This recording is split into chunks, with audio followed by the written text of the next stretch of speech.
મિત્રો, તા 2-4 ફેબ્રુઆરી સોમવારે મહાવદ 11ને હિન્દુ પંચાંગ અનુસાર વિજયા એકાદશી કહેવાય છે. આ એકાદશી વ્રત કરનારને શત્રુ પર નિશ્ચિત રીતે વિજય પ્રાપ્ત થાય છે એવું શાસ્ત્રમાં આલેખાયું છે. શાસ્ત્રો અનુસાર ભગવાન શ્રીરામે પણ આ એકાદશીનું વ્રત કર્યું હતું.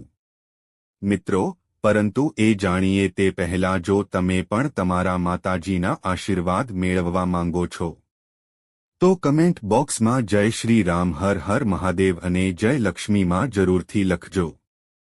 અને આ વિડીયોને લાઇક કરજો. ચેનલને પણ જરૂરથી સબસ્ક્રાઇબ કરજો. અને આ વિડીયો છેલ્લે સુધી જોતા રહેજો. મિત્રો, વિજયા એકાદશીની વિધિવત પૂજા.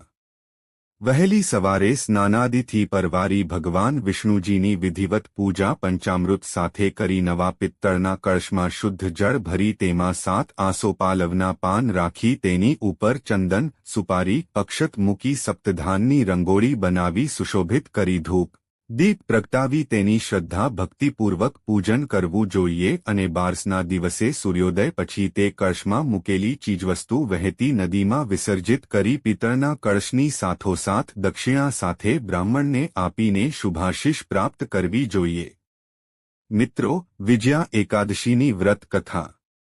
સ્કંદપુરાણમાં મહાવદ પક્ષની વિજયા એકાદશીનું વર્ણન આ રીતે કરવામાં આવ્યું છે.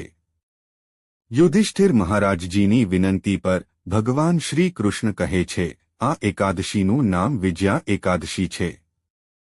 આ વ્રત કરવાથી નિઃશંકપણે વિજય પ્રાપ્ત થાય છે અને આ વ્રતના પાલનથી તમામ પાપોનો નાશ થાય છે. એકવાર નારદજીએ બ્રહ્માજીને પૂછ્યું કે, હે શ્રેષ્ઠ દેવતાઓ, મહામાસના વદ પક્ષની વિજયા એકાદશીનો મહિમા અમને કહો.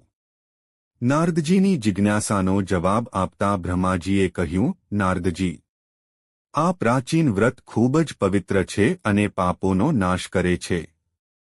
સત્ય એ છે કે આ વ્રત તેના નામ પ્રમાણે વ્રત કરનાર વ્યક્તિ માટે વિજય લાવે છે. જ્યારે મર્યાદા પુરુષોત્તમ ભગવાન શ્રી રામચંદ્રજી તેમના પિતાની આજ્ઞાનું પાલન કરવા માટે ભાઈ લક્ષ્મણ અને પત્ની સીતાજી સાથે 14 વર્ષ સુધી જંગલમાં ગયા હતા, ત્યારે તેઓ ગોદાવરી નદીના કિનારે પંચવટી નામના સુંદર જંગલમાં રહેતા હતા. ત્યાં જ રાક્ષસ રાજા રાવણે પરમ તપસ્વી સીતા દેવીનું અપહરણ કર્યું હતું.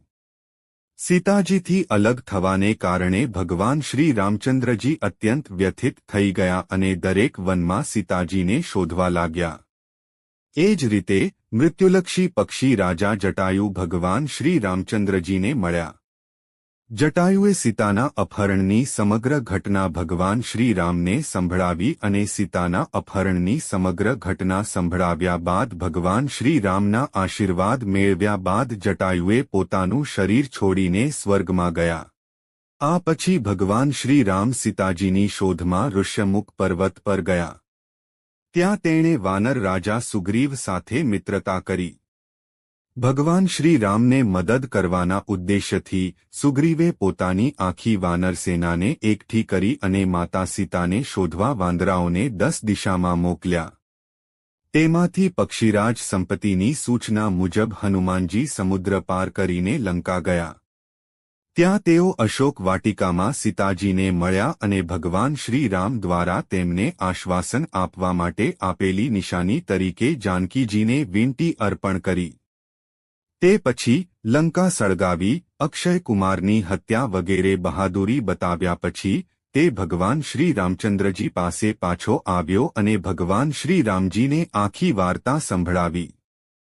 હનુમાનજી પાસેથી આખી ઘટના સાંભળ્યા પછી ભગવાન શ્રી રામજીએ તેમના મિત્ર સુગ્રીવજી સાથે ચર્ચા કર્યા પછી સમગ્ર વાનર સેના સાથે લંકા જવાનો નિર્ણય કર્યો અને વિશાળ વાનર સેના સાથે શ્રી રામજી તેમના ભાઈ લક્ષ્મણ સાથે સમુદ્ર કિનારે પહોંચ્યા. પછી ત્યાં તેણે પોતાના ભાઈ લક્ષ્મણજીને કહ્યું, હે સુમિત્રાનંદન, વિશાળ ખતરનાક પાણીના પ્રાણીઓ ટીમી ટિમિંગલ અને મગરથી ભરેલા આ ભયંકર વિશાળ સમુદ્રને કેવી રીતે પાર કરવો? લક્ષ્મણજીએ કહ્યું, હે પૂરણ પુરુષોત્તમ, હે દેવાધિદેવ, ભગવાન રાઘવેન્દ્ર, પ્રભુ આ દ્વીપમાં બકદલાભ્ય નામના ઋષિ રહે છે. તેમનો આશ્રમ અહીંથી લગભગ અડધી યોજન એટલે કે 2 કોસના અંતરે છે. હે રઘુનંદન, તેમને ભગવાન બ્રહ્માના વ્યક્તિગત દર્શન થયા છે. તેથી તમારે એ જ મહામના મહર્ષિજીને સમુદ્ર પાર કરવાનો માર્ગ પૂહવો જોઈએ. લક્ષ્મણજીની વાત સાંભળીને ભગવાન શ્રી રામચંદ્ર બકદલભ્ય ઋષિના આશ્રમમાં ગયા અને ત્યાં તેમણે મહર્ષિને ખૂબ જ આદરપૂર્વક પ્રણામ કર્યા. ઋષિ બકદલાભ્ય સર્વજ્ઞ હતા. ભગવાન શ્રી રામના દર્શન થતાની સાથે જ તેમને અનુભૂતિ થઈ ગઈ કે તેઓ ભગવાન છે. રાવણ વગેરે આ નશ્વર જગતમાં અધર્મીઓને મારીને ધર્મની સ્થાપના કરવા માટે પ્રગટ થયા છે.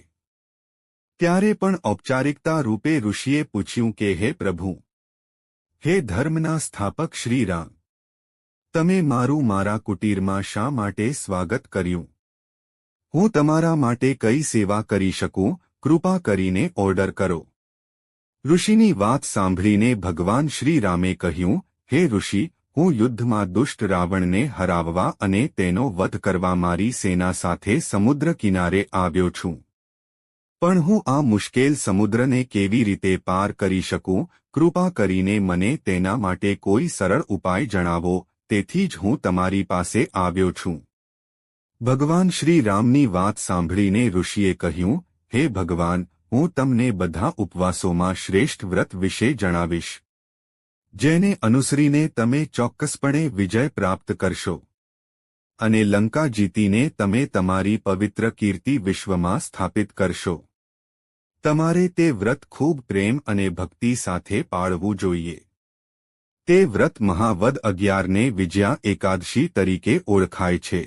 આ વ્રતનું પાલન કરવાથી તમને સમુદ્ર પાર કરવામાં કોઈ મુશ્કેલીનો સામનો કરવો પડશે નહીં અને આવનારી તમામ અડચણોનો નાશ થશે. એકાદશીના દિવસે ભગવાન નારાયણની તુલસી, સુગંધ, ફૂલ, માળા, ધૂપ, દીપ અને નૈવેદ્ય વગેરે સામગ્રીઓથી ખૂબ જ ભક્તિભાવથી પૂજા કરો અને દિવસરાત એક જ મૂર્તિની સામે બેસીને જાગતા રહો અને નામનો જપ કરો. શ્રી નારાયણનું દ્વાદશીના દિવસે સૂર્યોદય પછી કોઈ પવિત્ર નદી કે જળાશયની પાસે જઈને શાસ્ત્રોક્ત વિધિ પ્રમાણે કલશની પૂજા કરો અને કલશની સાથે અન્ન, વસ્ત્રો અને પૈસા વગેરે કોઈ ભક્ત અને સદાચારી બ્રાહ્મણને દાન કરો. આ તમને ચોક્કસપણે વિજય અપાવશે. ભગવાન શ્રી રામચંદ્રજીએ તે ઋષિની સલાહ મુજબ એકાદશી વ્રત રાખવાનો આદર્શ બતાવ્યો અને પરિણામે તેણે લંકા પર વિજય મેળવ્યો. બ્રહ્માજીએ નારદજીને કહ્યું, હે પ્રભુ, જે વ્યક્તિ આ વ્રતને તમામ વિધિઓ સાથે રાખે છે તે આ લોકમાં કે પરલોકમાં સર્વત્ર વિજય પ્રાપ્ત કરી શકે છે. હે પ્રભુ, આ વ્રત માત્ર વિજય જ નથી અપાવે છે પરંતુ ઉપવાસ કરનારના તમામ પાપોનો નાશ પણ કરે છે. આ કારણથી દરેક વ્યક્તિને આ વિજય મળવો જોઈએ. વિડિયો તમને કેવો લાગ્યો કમેન્ટ બોક્સમાં અવશ્ય જણાવો અને કમેન્ટ બોક્સમાં જય શ્રી રામ લખવાનું ભૂલશો નહીં.